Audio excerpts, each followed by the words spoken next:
Before this video begins, I'd like to thank the patrons listed on screen now. If you're a regular viewer and want to support the channel, please check out the Patreon listed below. Now, on with the video. Alien Romulus recently released in theaters, and I cannot overstate my satisfaction with this film, and the enjoyment I felt as an Alien fan. In many ways, Romulus feels like a film that was always meant to exist within the Alien series that we're only now finally getting to see. What are my thoughts on Alien Romulus? Well, to put it simply, Alien Romulus is the perfect sequel to Alien. Now, that's not to say it's a perfect film, but as a sequel to the original Alien, it succeeds in virtually every single front. FYI, I will be delving heavily into spoiler territory here, so if you haven't seen the movie yet, you absolutely should while it's still in theaters. I've honestly never seen a theater come alive like I had watching this movie, with the exception of maybe FNAF. But hey, we're not talking about that dude this week, let's talk about this one. By the way, most of the background footage you'll be seeing in this video comes from Alien Isolation. This game was a huge influence on Romulus, as admitted by the director, Fede Alvarez. There's even some Easter eggs directly connected to this game, so definitely watch the movie for yourself and try to spot them. Alien Romulus, similar to Aliens, is a direct continuation of the events of the original 1979 Alien film.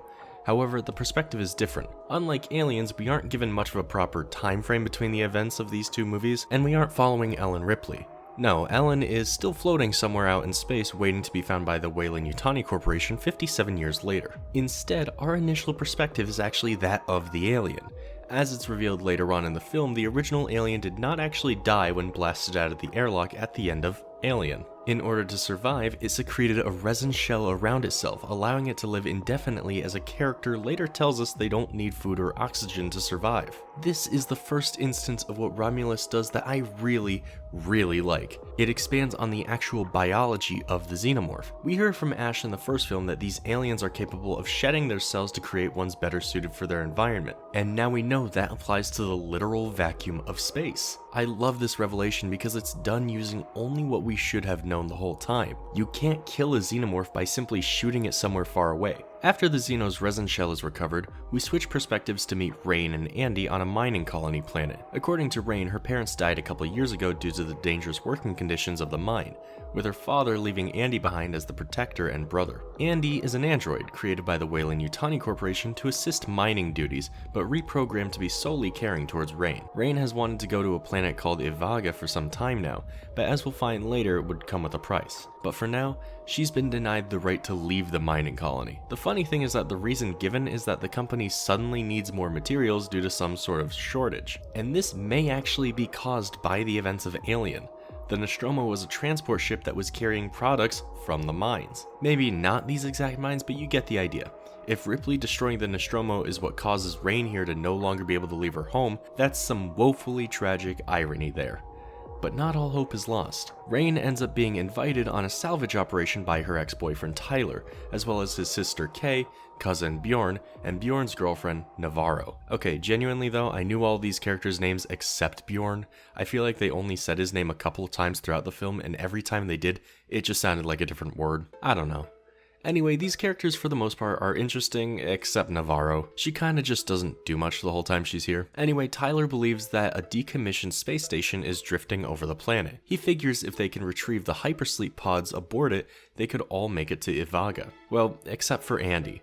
As it turns out, androids aren't allowed on Ivaga, something Rain has been hiding from Andy this whole time. A lot of the plot of this movie revolves around the relationship between these two, and it's genuinely really interesting to see play out. Regardless, the crew decides it's do or die, and they journey to the space station, which is separated into two halves: Romulus and Remus. This is where things of course start to feel more familiar, but in a good way. The group decides to investigate this derelict space station and discovers a couple of things. First off, the gravity generator is kind of shit and turns on and off when it feels like it. Second, the hypersleep chambers don't have enough fuel for them to make it to Ivaga. This prompts Andy, Tyler, and Bjorn to then retrieve some fuel from the cryo freezer, and this is where things kick off. Facehuggers who are trapped in cryostasis emerge and begin attacking.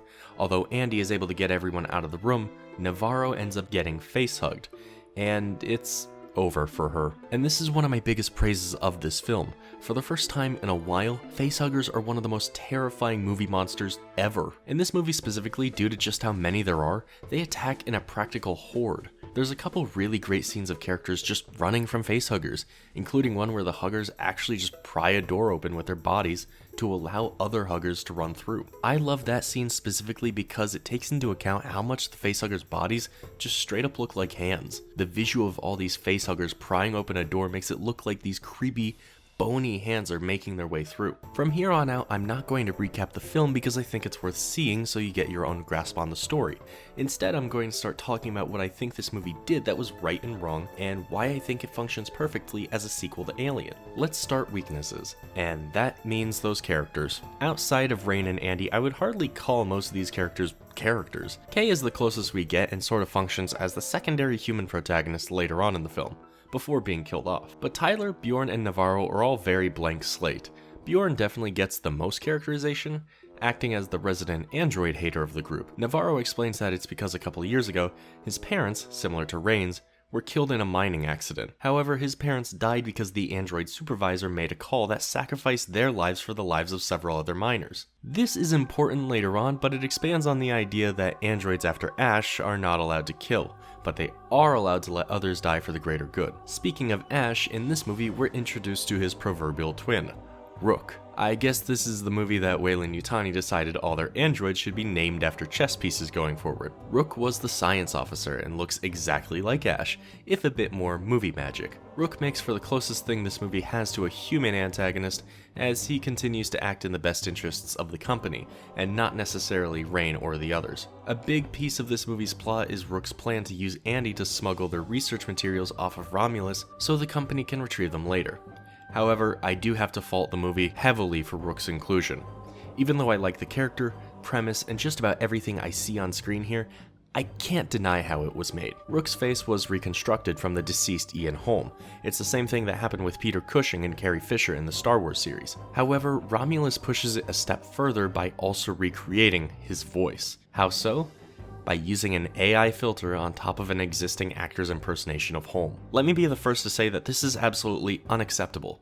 An actor's voice and face is inalienable from the actor themselves and should be respected, instead of cheaply replicated. With how many different androids there are in the series that don't look like Ash, including one in this movie, I find it kind of absurd that they thought this was the way to go, especially since the SAG-AFTRA strikes involving AI replication. With that being said, I also have to admit that it could have been much worse. It's an AI filter over someone's voice, meaning that someone still was paid for their work, and the AI was layered over top to better match Holm. I think the biggest issue when it comes to AI in filmmaking is a matter of replacing actors or effects artists, and in this case, that didn't seem to happen, at least as far as I know. Aside from this, according to my knowledge, Holm's family did consent to have him recreated here. I'm not going to say this is an ethical usage of AI, because any sort of AI used in film opens the door to much worse generative content down the pipeline. But in this case, I think they used it in a way that doesn't necessarily harm anyone. The actor's family was compensated, the actor himself is deceased, and an individual was still allowed to do the voice work needed for the character. With that being said, I think Rook makes for a great villain, and I'm glad to see him here. It creates this idea that the Ash style of android Weyland-Yutani made was their go-to for their early experiments with the xenomorph species. Another piece of this movie I don't like very much is the editing style. Very rarely do shots linger on the xenomorphs or even certain set pieces, which can make it a little visually jarring.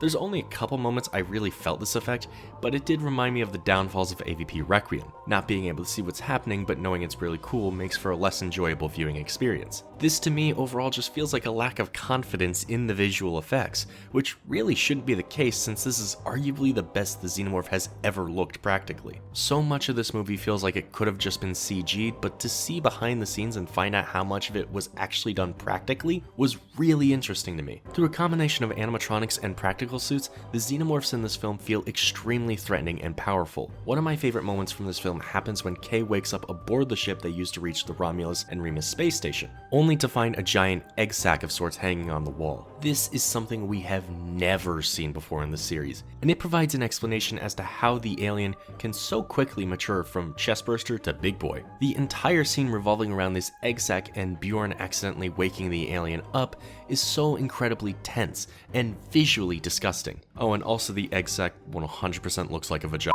Like, it's not even subtle. Like, the xenomorph's head itself vaguely resembles a penis, but no, this is just a wall vagina. And I guess that means the eggs look like assholes. But then there's Rain and Andy, the undisputed highlight of the film.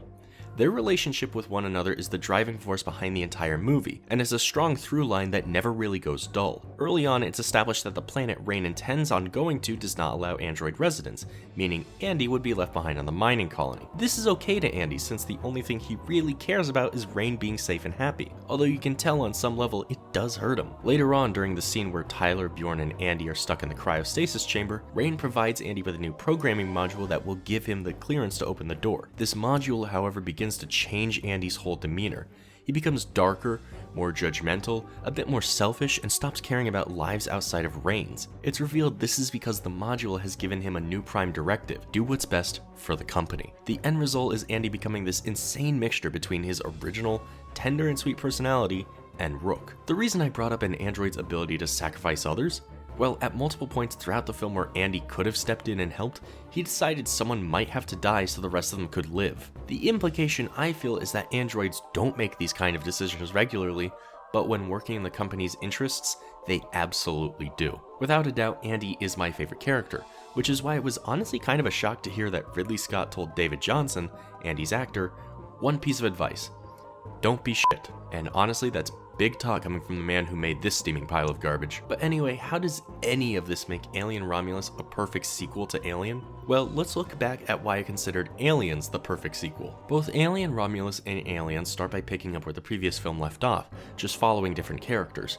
Whereas Aliens follows Ripley, Romulus opens up by following what happened to the xenomorph. Aliens then proceeds to bring us back to LV-426 and find out the alien situation has gone much more foobar than in the previous film. Similarly, Romulus tells us that the company wasn't able to handle the advanced specimen they retrieved, and even continues the android subplot from that film by giving us Rook. Essentially, Aliens and Romulus gave us retreadings of the first movie's world but with increased stakes worthy of a sequel. But in Romulus's case, I'd argue it does a better job at being a proper sequel to Alien because it also maintains the horror of the original. Aliens feels much more like an action movie and has us follow Ripley's journey from zero to hero, as it were. While Rain does kind of go on that journey towards the end, she still feels mostly like original Alien Ripley, doing what it takes for survival rather than revenge.